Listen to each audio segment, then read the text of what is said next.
Oh, are we doing Basement 22? Yeah, that was the whole thing. That was the whole Leave first. it The in. whole. Start the intro. Leave it in. Fuck it. Hello, welcome to Hot Talking Handshake, a wrestling show. Classic Confused series. I thought it was the main episode. It is not. Today we're reviewing Wrestlemania 22, the Chicago one. Yes, WWE Wrestlemania 22, April 2nd, 2006, in front of 17,155 fans in the Allstate Arena in Chicago, Illinois. Commentary is Jim Ross, Jerry Lawler, Joey Styles, Michael Cole, and Taz. And the show runs 3 hours and 53 minutes. Why are we doing this show? Well, WrestleMania 42 is upon us. We, every year at WrestleMania time, we each pick a Mania to review. Shockingly, Shane, the Chicago guy, did not pick this one. Instead, it was me, the Rey Mysterio. You did. 20-year anniversary of Rey Mysterio's world title win. So I picked this one. Let Shane open up to pick a different one. So we'll do Shane's next week. We did WrestleMania X7 last week as kind of a joint pick because I think we both understood that it had to be done this year.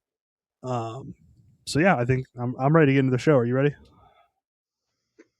Well, we might as well start with the tried and true classic way we open these WWE shows.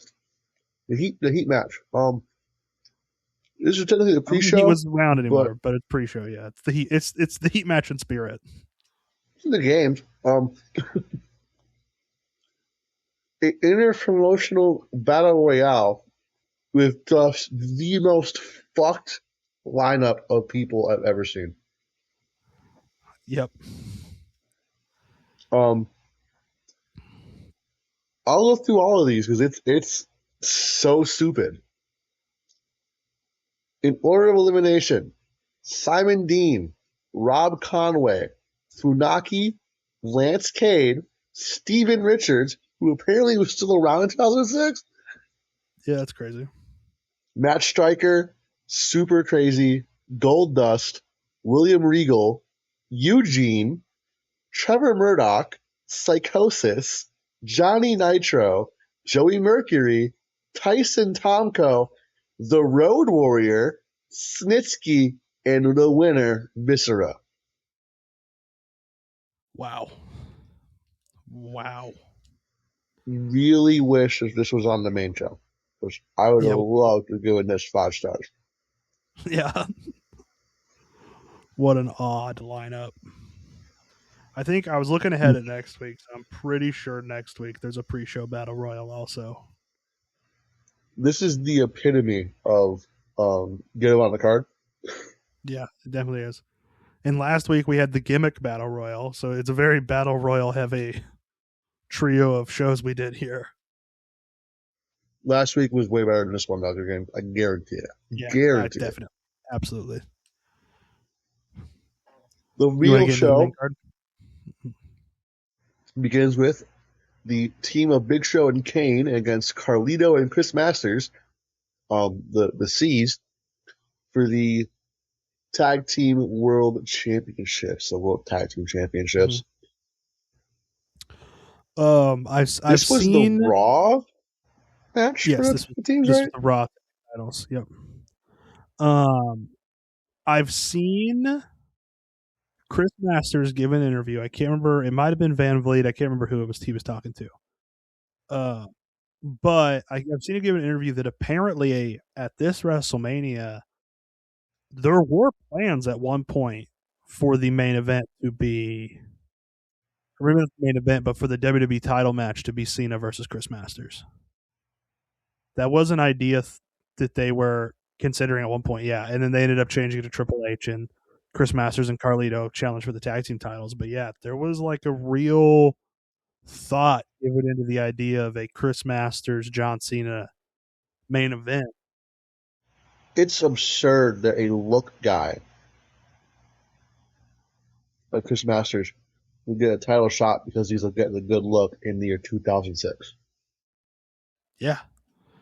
I mean, he wasn't terrible. I mean, he's not world champion material, but he wasn't bad. Like I think he's I always fine. considered that you're like a mid card guy, like a guy who could give the Yeah. U.S. title to it, not have an Yeah, issue. I'm shocked he was never World like title is US crazy. champ. Yeah, no, it is definitely crazy. Imagine living in a world where it's Chris Masters RVD at One Night Stand.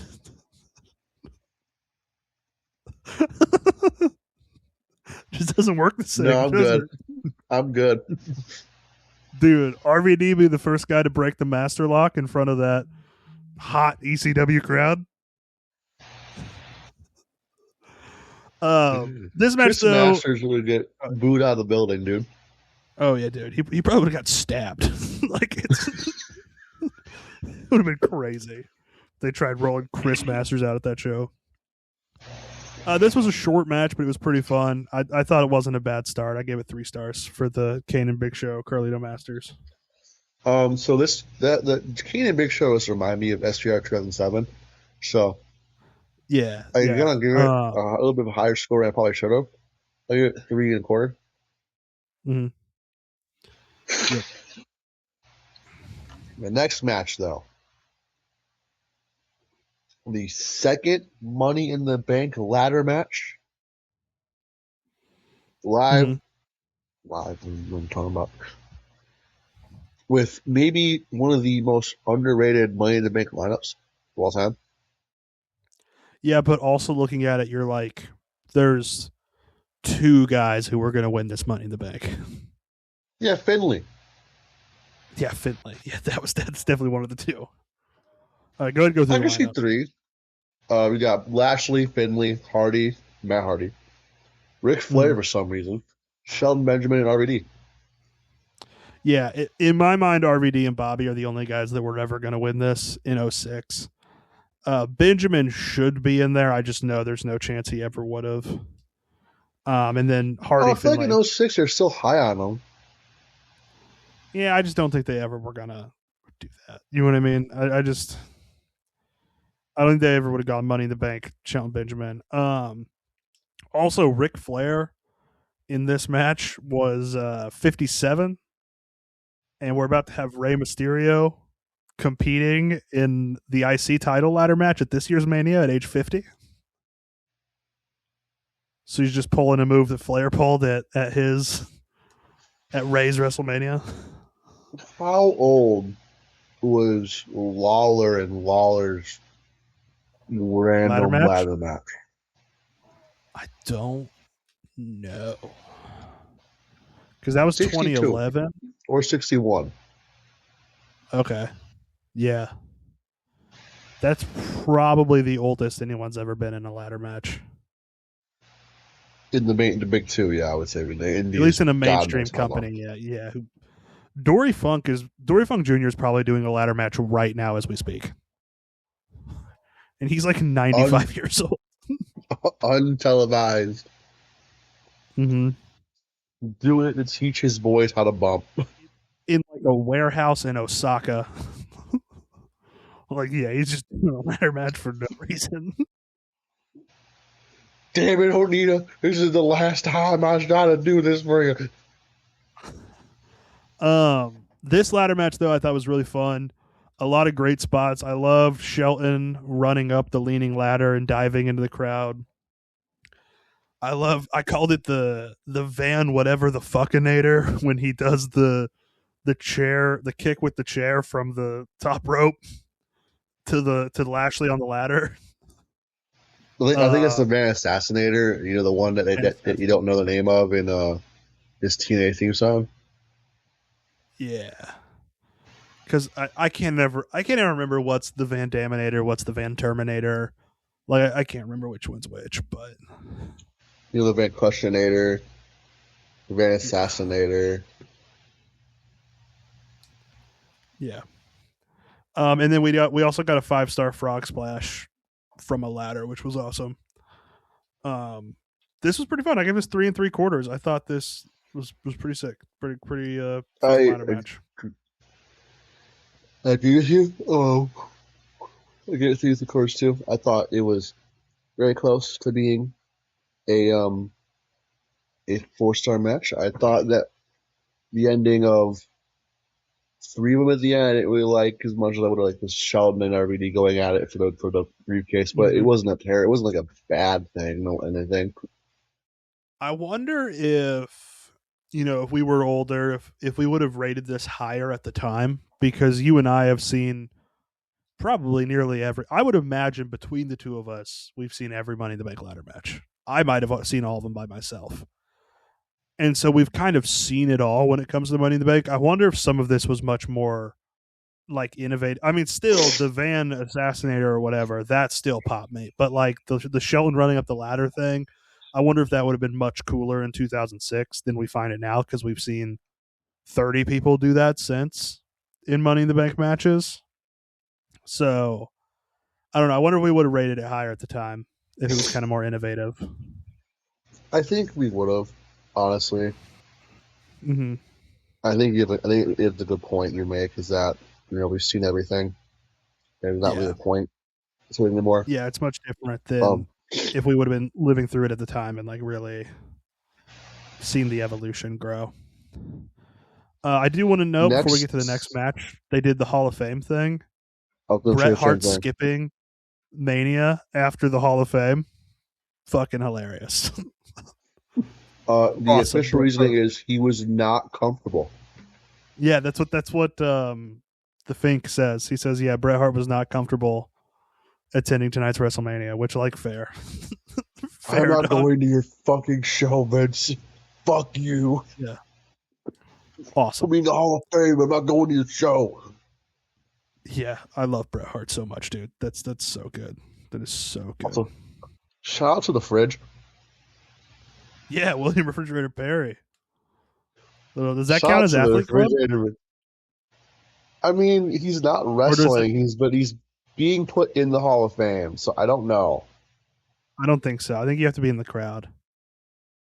And I don't think I don't recall them showing any Chicago athletes in the crowd, did they? If they cut to like Dick Butkus, then it would be like, oh, why is Dick Butkus even here?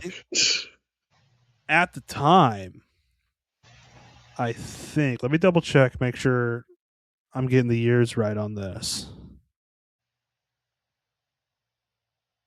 Come on, computer.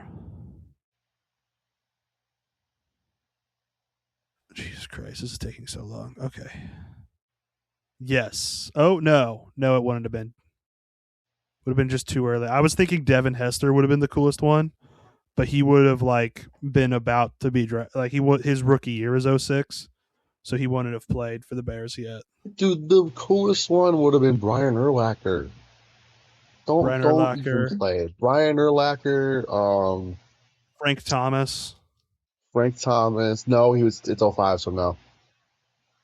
Oh, he had already left?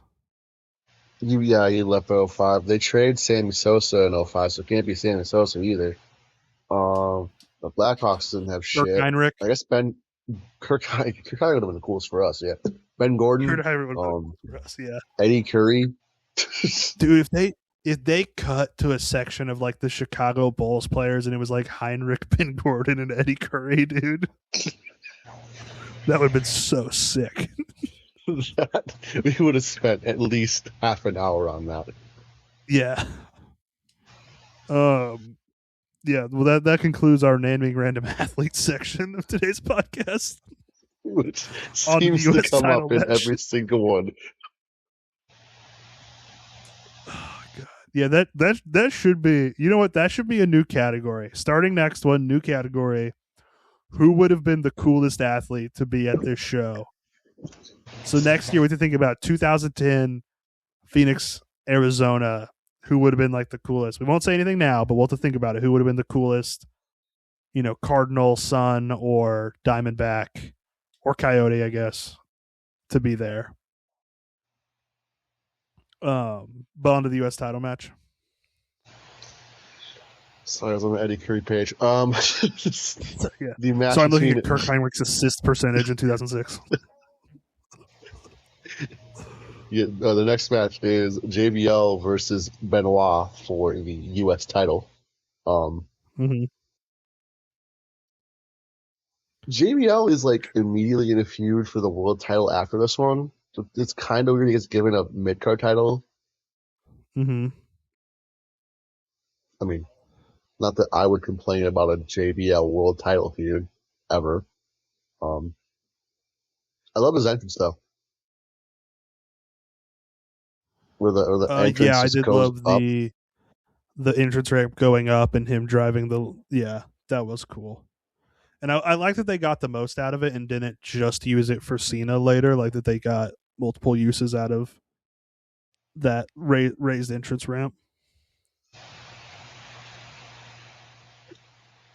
This was nice. I liked it as I like the ending of the crossface being put on JBL, who rolls Mm-hmm. through it and uses the ropes. I like that. I gave it a 3. I gave it 3.25, so I'm kind of right with you. I thought making Eddie Guerrero's best friend lose the match immediately following the Hall of Fame segment is some classic Vince McMahon horseshit. But that being said, it was a pretty good match. I liked a lot of what Benoit was doing, working the bigger man, and JBL trying to prove he's a great technical wrestler. I thought was a fun bit. So yeah, I give it 3.25. I thought it was a pretty fun match. Well, I'm also assuming that JBL and Eddie were close Yeah, they too. definitely were. I mean, obviously, no one was as close to him as Ray and Benoit were, but yeah, they definitely they worked together enough. I'm sure they were significant, but it's still it's Benoit and that whole thing, and knowing how much he cared about Eddie Guerrero, and he even does the Three Amigos in this after JBL did it first to mock Eddie. I thought that was fun, setting up Benoit's Three Amigos by having JBL do it first mockingly was such a genius way to whoever came up with that idea. It's an incredible idea. Such a genius way to make Benoit's Three Amigos mean so much more. But still, Benoit should have won. Like I mean, yeah.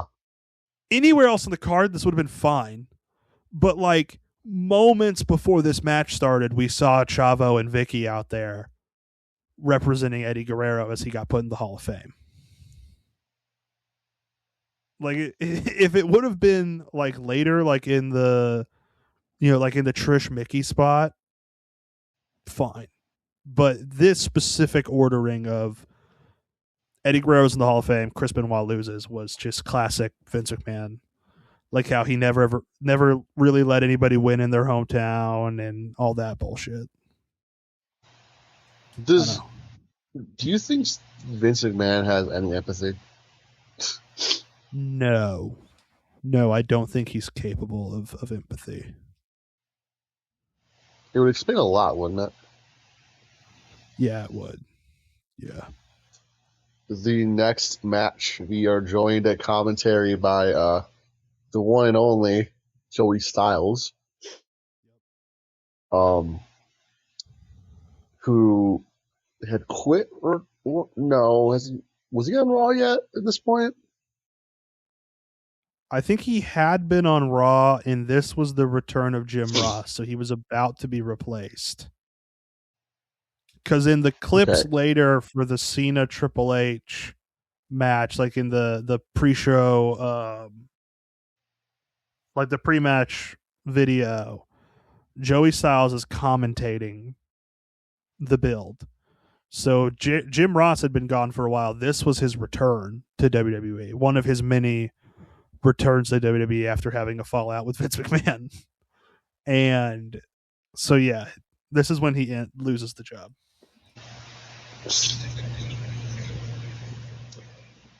Pretty soon. What had ECW already been its own show already? No, or is that later? It's after later. That's why he quit Raw, which was they're bringing back ECW. They want him on ECW. Yeah. This is just an all-time hardcore match. I mean, especially for WWE standards, insane. The flaming table spot obviously is the one everybody goes to and remembers, but there was great stuff with the barbed wire bat. Edge stupidly introduced thumbtacks when Foley was Mick was fully clothed. like not an inch, like long sleeve shirt, pants, and Edge was topless. And Edge introduced the thumbtacks. Like this could only go poorly for him. Well, yeah, the person that introduces it has to take it. That's how it works. Well, yes, obviously there's that rule, but still, Foley had, even if Edge succeeded, he wasn't going to do that much. I mean, there's a spear and an attachment to hurt your head, an execution would hurt your ass. Yeah, that's dumb. Suplex. Edge could do suplexes. The ultimate either way, opportunist was not very ultimately opportune here. Yeah. Ultimately, though, this is a 5-star match. This is awesome. It is. If I'm not mistaken, I don't know if this is real or fake. Edge was like really fucked up at the end of this match. Yeah. He definitely played really fucked up. Wikipedia says he went into shock, but credits the WWE website for that, which I don't think they would say if it was real. It's probably fake. Yeah, that's probably not real. So shout out to Edge for playing like he has. Yeah, it's kind of the shock. That's pretty cool. Kind of the proto Bryan Danielson seizure spot. He learned it from the master. Yep. Did you give this? You gave this 5 stars also? I did. Yeah. Just awesome. Then we have maybe the worst WrestleMania like backstage segment of all time. This was so fucking dumb. We don't really talk about the backstage segments on these reviews because most of the time it's just an interview about the match, so you don't skip it. Yeah. Sometimes they're this one. Sometimes they're this one. Sometimes they're Kurt Angle at Judgment Day 05. Sometimes they're just like that. Sometimes it's Terry Funk calling Hayabusa. Very preferable to this one would be Terry, even if it was on this show and it just randomly had Terry Funk calling him Hayabusa. I'd prefer that. I think this would have been pretty funny if you remove one specific beat of it, but the rest of it was pretty fine. So we start with Booker T and calming down Sharmell because facing the Boogeyman next. Mm-hmm. Ted DiBiase is here with Eugene. Yeah, he's just do the fucking basketball. Eugene. Yeah, like they don't explain this, but you can just tell the deal was like, "I'll give you some amount of money if you can dribble this basketball 100 times." And when Eugene gets to 98, Ted just hits the ball. Ted DiBiase is bullying a mentally handicapped person. Yeah.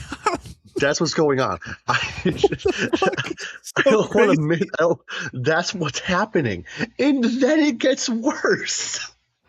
It is okay. It is funny knowing that they're both playing characters. That he's just bullying this mentally handicapped guy. Like if Eugene was actually mentally handicapped, this would be kind of sad. But it's really funny. In kayfabe, it's terrible. Kayfabe, yeah. But the idea of this is randomly happening at WrestleMania. Yeah. Wait, was that the first one or was Paul Burchill the first one?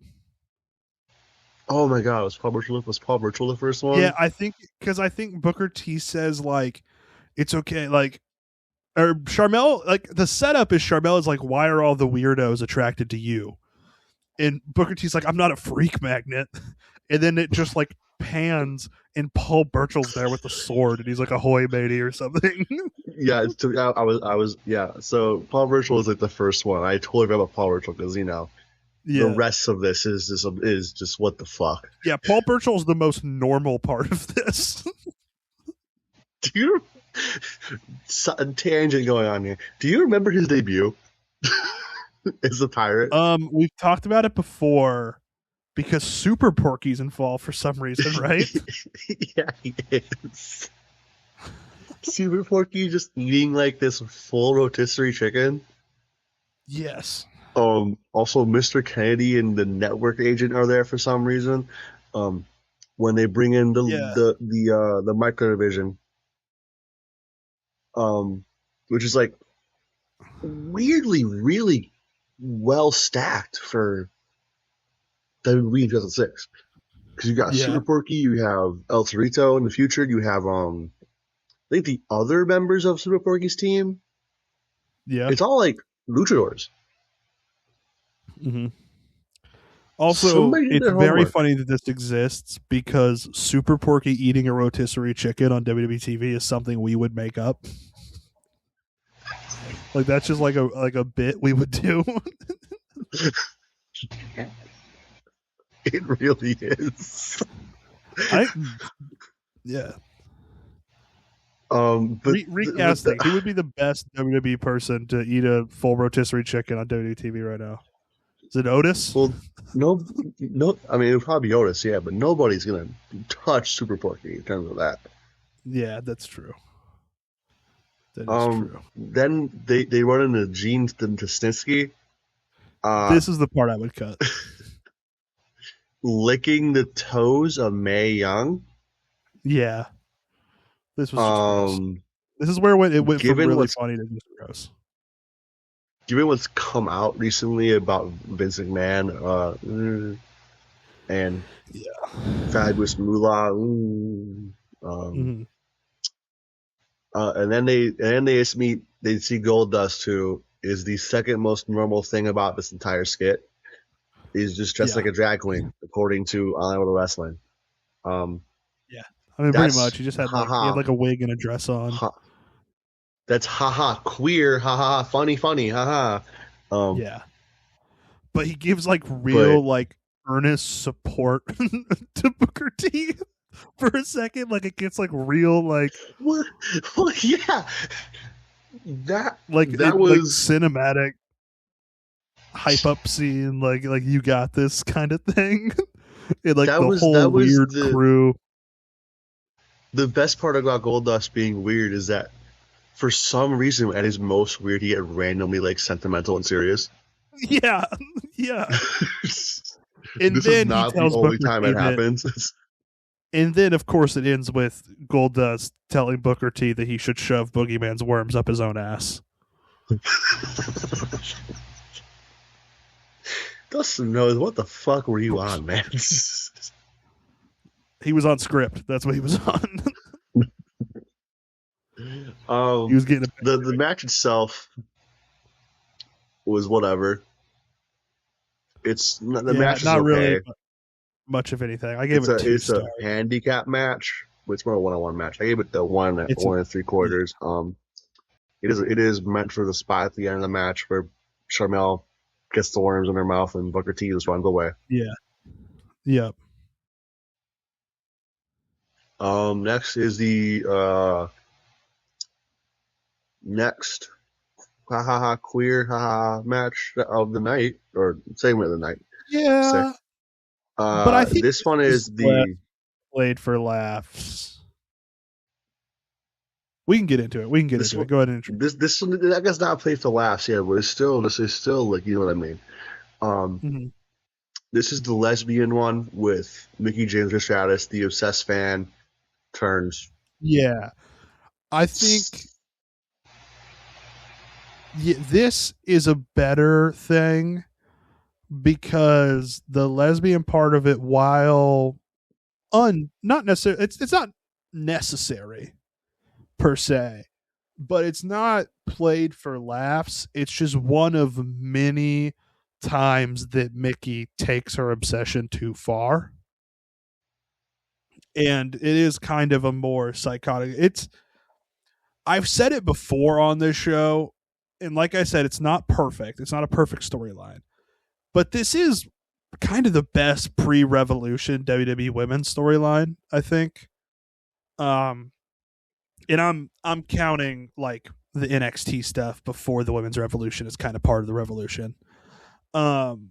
because they rarely ever got the time or attention that they did here. So, like I said, not perfect, definitely, but a lot of stories at this time weren't perfect. Still worth pointing out that it's one of the better storylines they got to do. I mean, it's a lot better than Piggy James. I mean, that. Yeah, it's a lot better than that. Yeah. So I do enjoy this storyline and think it's solid. Like, it's a good match. Yeah, it definitely is a good match too. Yeah. This is one of the best women's matches of the era. Definitely, yeah. Yeah, they told their story. They wrestled well. It was a pretty good match. And it really amazes me that after this showing and after how good these two did with this storyline, that the women just kind of went back to being not featured. You know, just the rest of them couldn't wrestle. That's true. We'll get to that later. We'll get to that one later. This is not the highest up in the card women's match, which is absurd. That is true. That is true. I gave this 3.5. Shout out to when Mickey grabs the crotch and then licks her own hand. That good for her. Weird, but again, I mean, it's weird, but in character. So yeah, I mean, to be fair, like her character is like a psycho. Like her character is like one step away from wanting to wear Trish Stratus's skin. Like she's supposed to be an ultra obsessed, Eminem stan type kind of the lotion on its skin. Yeah, exactly. Yeah, shit. There'd be a whole ass rant about that if that was the storyline. Oh my god. Okay. But the storyline was she was gonna kill Trish Stratus to wear her skin. If the storyline was just Silence of the Lambs, I would applaud her. I would applaud WWE for taking the swing. Honestly, that's so interesting. That would be so much more interesting than anything else they do on this card. If they just went full Silence of the Lambs, it would. There's a fucking pit. There's a pit out at ringside that Mickey throws her into. God, that's crazy. After this, also, there's another. I do want to point out. I gave it 3 3/4. Yeah. Like I said, I gave it 3.5. So we're pretty much in the same spot. JR makes a Matrix reference during this match because Trish Stratus does like the back bend dodge. Feels wrong. Doesn't feel like JR is a guy that has ever watched a sci-fi movie. Just doesn't feel. Jim Ross actually loves the transgender allegory of the Matrix. Oh yeah, that makes sense. Dude, that would be such a funny bit. Jim Ross explaining the transgender allegory of the Matrix. Now the time. Yesterday I was red. Yeah. God, now it's blue, so it's totally different. I would just love. This sounds like a piece that RJ City would put together. JR explains the Matrix trilogy. Imagine, hey you, that's one of the questions he'd ask Jim Ross to explain the Matrix. All right, we can get on to the next match here. Some about Vince McMahon praying to Jesus and saying he would send his wrestler to hell. I don't care. Good, whatever. Yeah, Fuck it was you. weird. Vince McMahon, yeah. Next, we have the good match, though. The good match. Undertaker and Mark Henry in the casket match. Yeah. There's a spot in this match that Undertaker at his age and in general should not have been able to do. The powerbomb? The dive. Oh, the dive. Okay, yeah. The dive over the rope. The powerbomb too, yeah. I would agree, yeah. I just think a man of his age and size should not be able to jump that far. Yeah, no, you're right.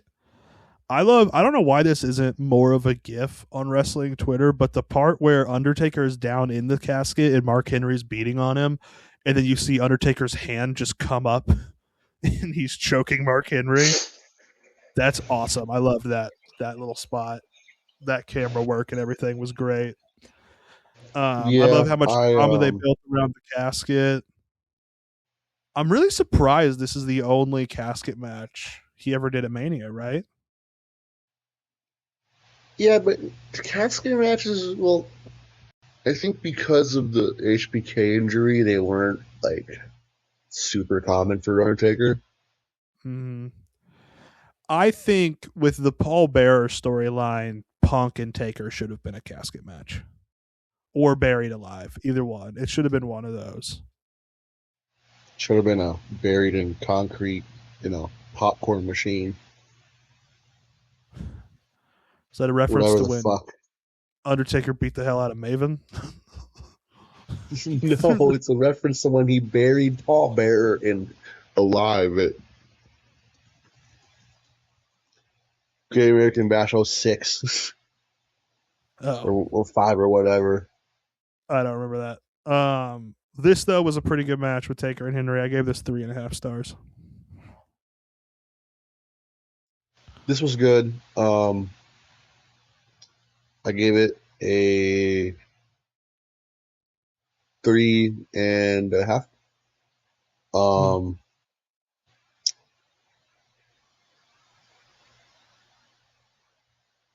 Then our next match fortunately does feature Mr. McMahon.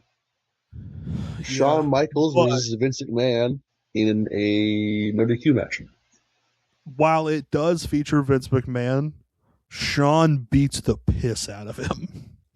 It's true. That is true. This is a nice Shawn watch. put him through some punishment.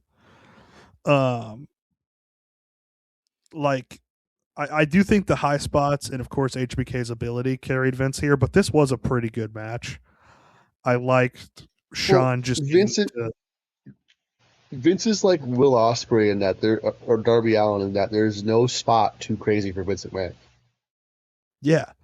Like I think the If you let story him, I bet he would take that glass spot too. a few years ago there was a spot at Mania with Gronk. I think it was the Tampa Mania that they actually got to do, not the one that went to COVID, or it might have been the COVID one. Either way, there's a Mania spot with Gronk where Gronk gets thrown over a balcony onto the floor, and I think they stopped him, but Vince was gonna do it to show Gronk that it's fine and that he wouldn't get hurt. Vince, at however old he was in 2021,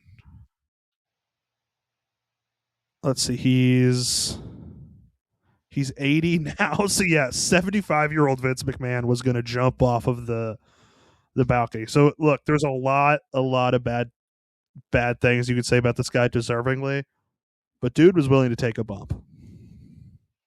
There was no bump that was too crazy for VKN. Yeah, Like you said, I did enjoy this Shane match. Handcuff and just freaking out. I think I would have preferred it if it was Shane McMahon, just because, not even on principle, I enjoy Shane McMahon more as a wrestler than I do Vince McMahon as a wrestler. It would have been a better match if it was Shane, but also because I know Shane would have been more looking back. Shane McMahon would do some stupid, absurd bump that you never considered even being real. Yeah. I give this 3 3/4. I thought this was actually quite good. I gave it a 3 1/4. So kind of the same. Yeah. I loved the Shawn Michaels about to do the elbow drop off the ladder, but then he decides not to, and he gets a taller ladder and puts the trash can over Vince, and then goes up and hits the elbow drop. That was great. Now on to our first world title match. In a match that you always think is longer but is not longer, it's Rey versus Kurt versus Randy for the world heavyweight title. I think it feels longer than you think typically because one, it's a big moment, so there's a lot at the end. There's a lot of celebration at the end. Also, it's the POD live entrance, so there's a lot at the beginning too. So most matches, you think about bell to bell when you remember them, but with this, you kind of remember from the entrances all the way to the celebration at the end with Vicky and Chavo. But this is a great match, even greater moment. A note I wrote here was Rey slamming Angle's head into Orton's dick. He really is the GOAT. Because Orton was sitting on the top rope. Orton was sitting on the top rope. And Rey during this match, that was my Pueblo. Yeah, it was. That's my Pueblo, dude. Yeah. Just also such an awesome moment. Winning the title for Eddie. The camera showing the Eddie banner up in the arena. Rey celebrating with Chavo and Vicky. You get a Dominic cameo. It shows Rey's family for a second there, and you see little Dominic Mysterio. Dominic's first WrestleMania, I believe. And so, yeah, this was awesome. It's enough to make a grown man cry. It's just such a beautiful moment, and one of those things where you kind of watch it and you're like, this is why we watch wrestling. This is what wrestling is for. What'd you think of the match? I gave it a 4.5. It was. I gave it a 4. So I'm right about there with. Yeah, I feel like it should have been longer for a match of this caliber, and for as big as a moment as it was too. But you're right about what you said. How it felt longer because of the entrance and the celebration.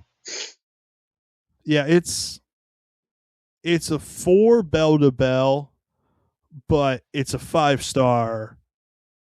The YouTube version where it starts with the entrances and ends with the celebration. Like if with the whole thing, it's 5-star. It's so awesome. The Aztec gear for the entrance was awesome.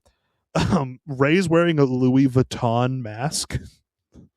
I don't know if you noticed that, but it's like a black mask with white designs, and in the white designs, there's a bunch of different colored Louis Vuitton logos. Because WrestleMania, you can just do whatever you want.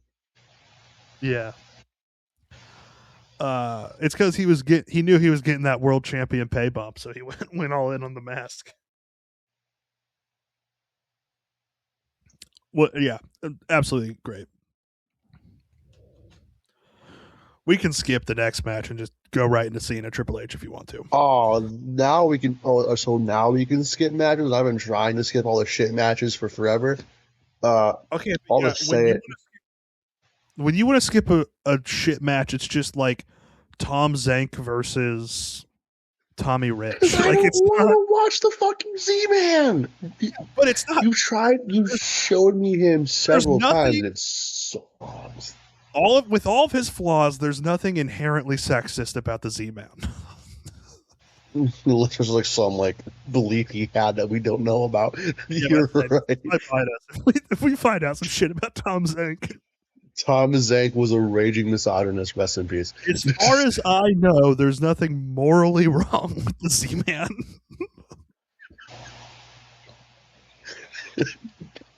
Okay? Man, if this is a regular episode, that would be our title.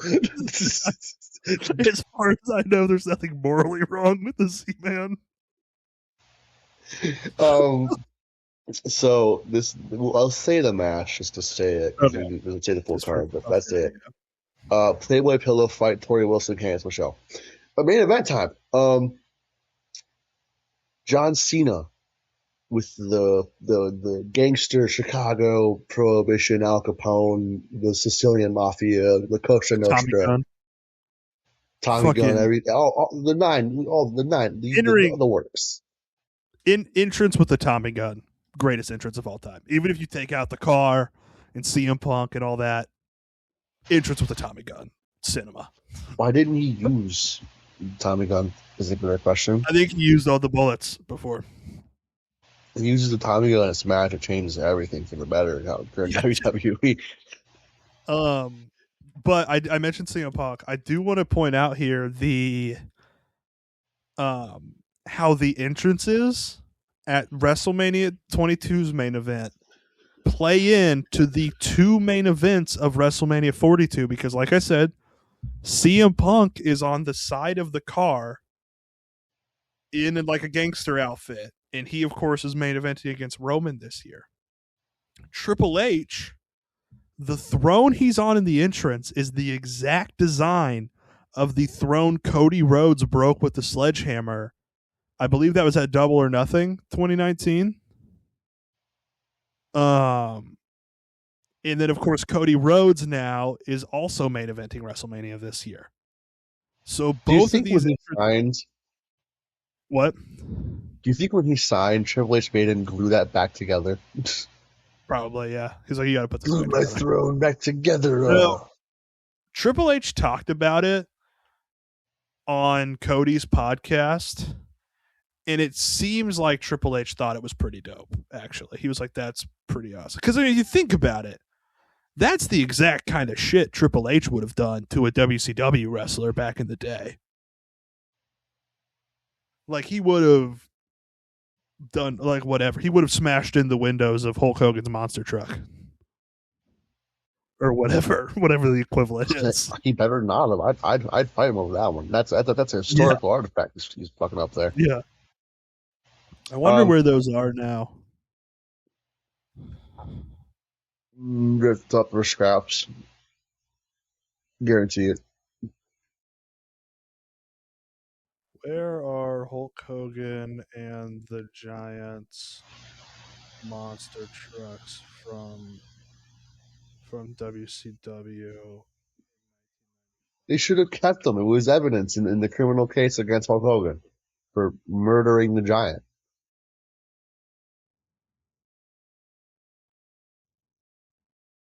Oh, they're in the Smithsonian. Road trip. No, they're not. I think they were supposed. I think they were legit monster trucks, so they were used and then changed over to a new monster truck like frame. Okay, I'm on Tumblr. Yeah, they were changed into.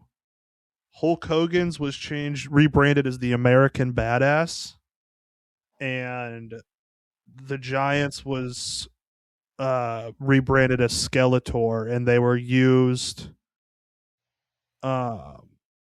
live on the Monster X tour.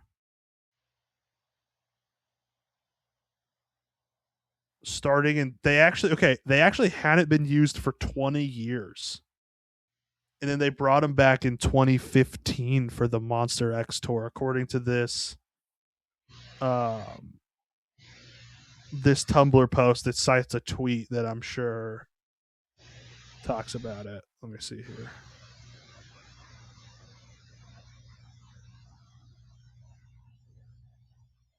I mean, looking at the pictures of 2015, this is pre-AI. So looking at the pictures of them, I'm sure this is true. That, Hulk Hogan's was renamed the American Badass, and it was painted red, white, and blue, and kept the arms and stuff. And then the Dungeon of Doom one was kept pretty much the same design because it was already kind of skeleton-y, and was rebranded as Skeletor 20 years later. What an interesting thing to talk about on the WrestleMania 22 pod and not the Halloween Havoc 1995 pod we did. Yeah, you know what? This is what it's roll. This is what this show's about. Half of the runtime of these shows is us talking about something else other than the actual show we're talking about. And that's what makes our two viewers so happy. Yep. This is a damn good main event. I gave this 4 stars also. I think it's just as good as the triple threat. I really liked it, so yeah, I'm going 4 stars here. I definitely agree. I gave 4 stars too. It's definitely a really good main event. Mm. You want to get into categories? We're gonna start with best moment. Best moment. It's the Edge Foley fire table. Easy. Yeah, for sure, easily. I mean, the Rey winning the title is an incredible moment. It's such a beautiful, sentimental moment.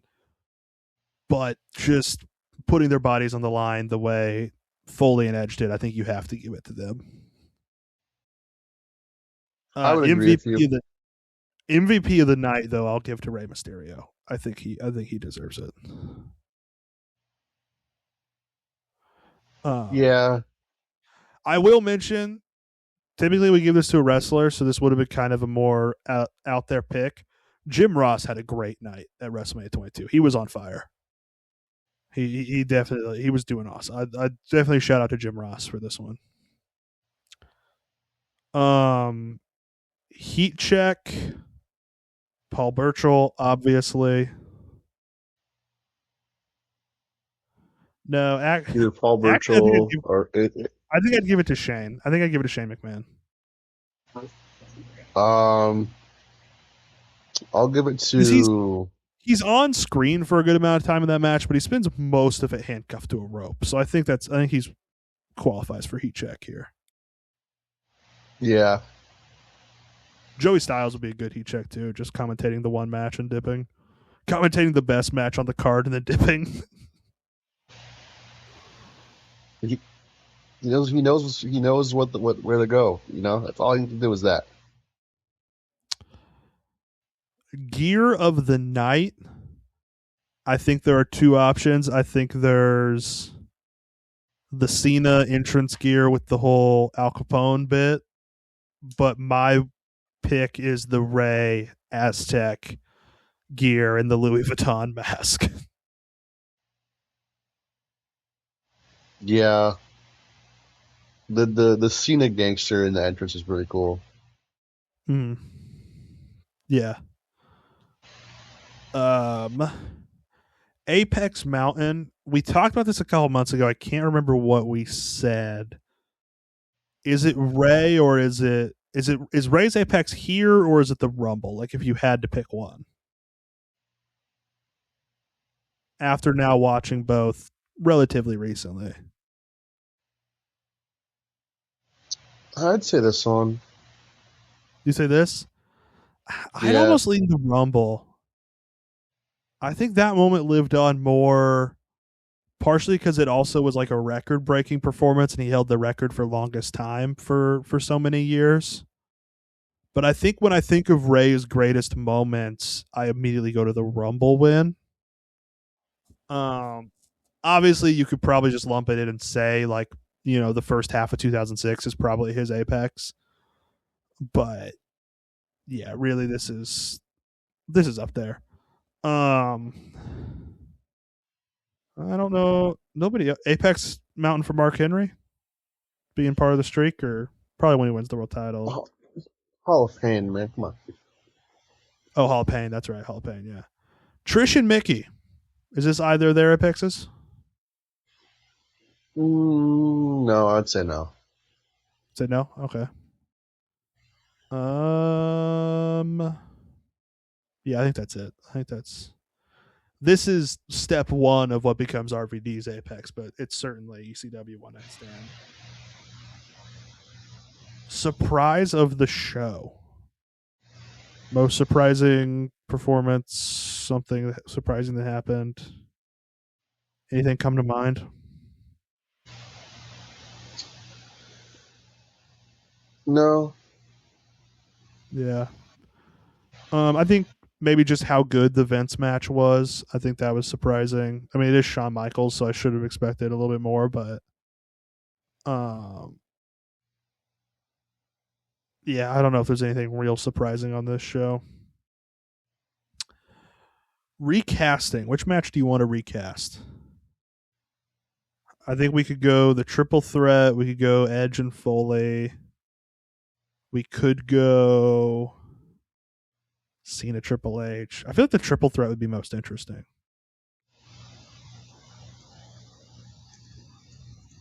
What do you think? Let's go to yeah, I'll go triple threat. Okay. So I think let's start with Randy. I think he's the third most important piece of this. Randy, the young upstart, has already been world champion once. Kind of at the top of the game. You know there's a lot still great to come. I'm kind of feeling like MJF here. I think he's in a very... I don't know. What do you think? Who do you think most compares to 06 Orton right now? I mean, 06 Orton was good, so... Yeah, I mean, he's still... It's weird because, like, he's already been at the top. But he still feels like an up-and-comer somehow. And I think you could say that about MJF. I think... I don't know who else you would... I feel like Takeshita has been towards the top of the AEW card, but he somehow still feels like he's an up-and-comer.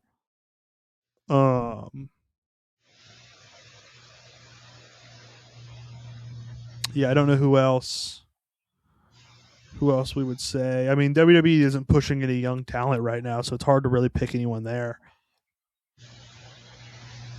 I don't know. Who do you want to go with? Do you want to go MJF for Orton? Yeah, you might as well. All right. Kurt Angle. He's the world champion going into this match. He's one of the bigger names in the company, technical wrestler. Wrestling machine Kurt Angle. I think there's a lot of parallels to be drawn between him and current day Jon Moxley. Like, just perennially one of the biggest names on the show. Takes technical wrestling very seriously. Like, I think that's him. So we have MJF, we have Moxley. Who would be the most sentimental underdog babyface we could possibly throw in this? Because that's what you're looking at with Rey Mysterio.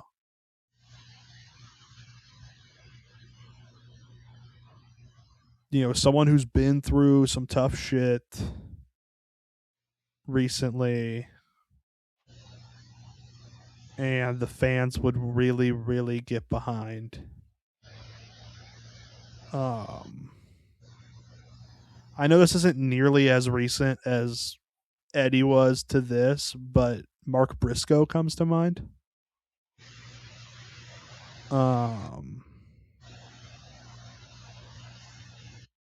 Trying to think of who else. I mean, that's the big one standing out to me. Is I think Mark Briscoe is probably the closest we have to what Ray was in 2006. You know,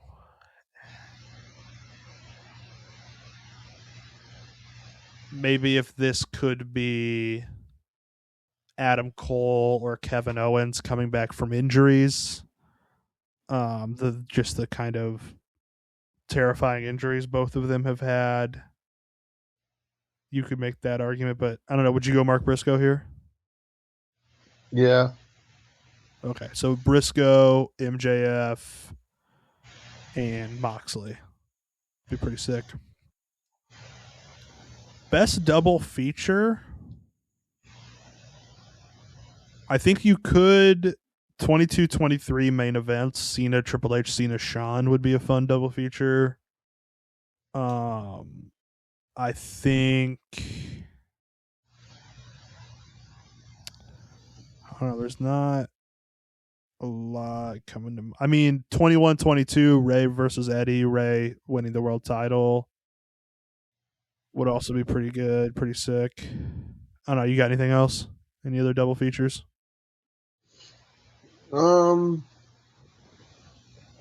Anything? Maybe a Mick Foley something, hardcore something Foley or another. And Terry Funk, yeah, I'd say that. That's a good one. Yeah. Anything from this show go in the Wrestling Criterion Collection? We put Rey winning the Rumble in the Criterion Collection. Do we put him winning the title there too? Yeah. I'm trying to think if anything else from this was even close to like a 5 stars. I don't know. Would you put Edge versus Foley in there? I think I would. I'm down. We can put that in there.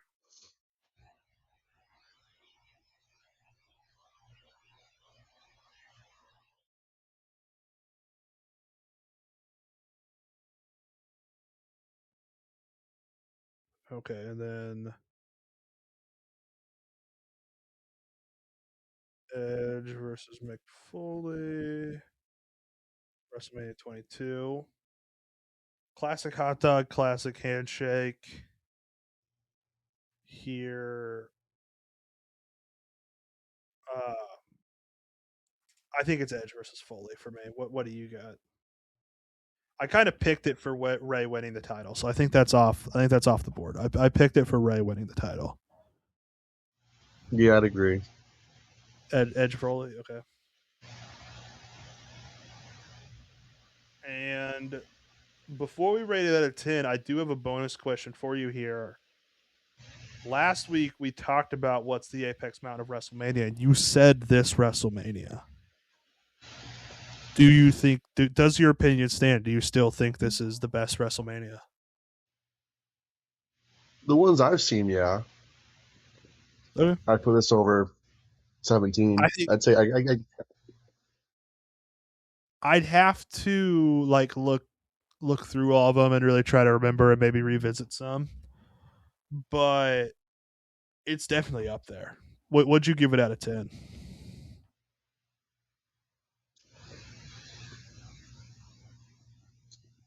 I give it like an 8. I also went 8, so we're in agreement back-to-back weeks. Yeah. So here, I'll message you here the next week's pot. What we're doing next week, and you can take us out of here.